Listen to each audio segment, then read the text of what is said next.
আমাদের পরিবার আছে না? পরিবার হচ্ছে শান্তির নীড়। যার পরিবার নাই সে নীড়হারা পাখির মতো, ঠিক কিনা? এর সেবা করার কেউ নাই, এর খোঁজ খবর নেয়ার কেউ নাই, একে ভালোবাসার কেউ নাই। পরিবারের ভেতরে আছে ভালোবাসাবাসী, পরিচর্যা, অসুস্থ হলে সেবা শুশ্রূষা, যত্ন আত্মি।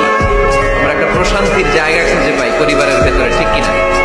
এজন্য আমি যদি জান্নাতে যাই, আমি চাই আমার পরিবারের সবাইকে নিয়ে যাব, ঠিক কিনা? নাকি আপনারা একা একা জান্নাতে যাবেন? একা একা জান্নাতে যেতে চান কারা কারা? দেখি হাত তুলে।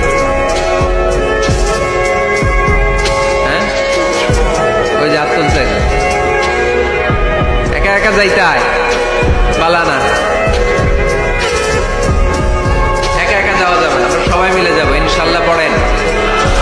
এজন্য রাব্বুল আলামিন বলেন, ইয়া আইয়ুহাল্লাযীনা আমানু কু আনফুসাকুম ওয়া আহলিকুম নারা ওয়া কুফান নাসু ওয়াল হিজারা আলাইহা মালাইকাতুন গিলাযুন শিদাদুন লা ইয়াসুনাল্লাহা মা আমারাহুম ওয়া ইয়াফআলুনা মা ইউমারুন। সুবহানাল্লাহ পড়ে।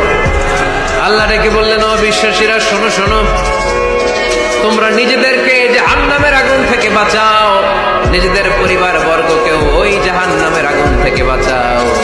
যে জাহান্নামের রক্ষী ফেরেশতারা খুব নির্দয়, খুব নির্মম, এদের চেহারায় হাসি নাই। রব্বুল আলামিন তাদেরকে যা আদেশ করে তারা তাই পালন করে। ওই ফেরেশতারা আল্লাহর কোনো আদেশের অবাধ্য হয় না।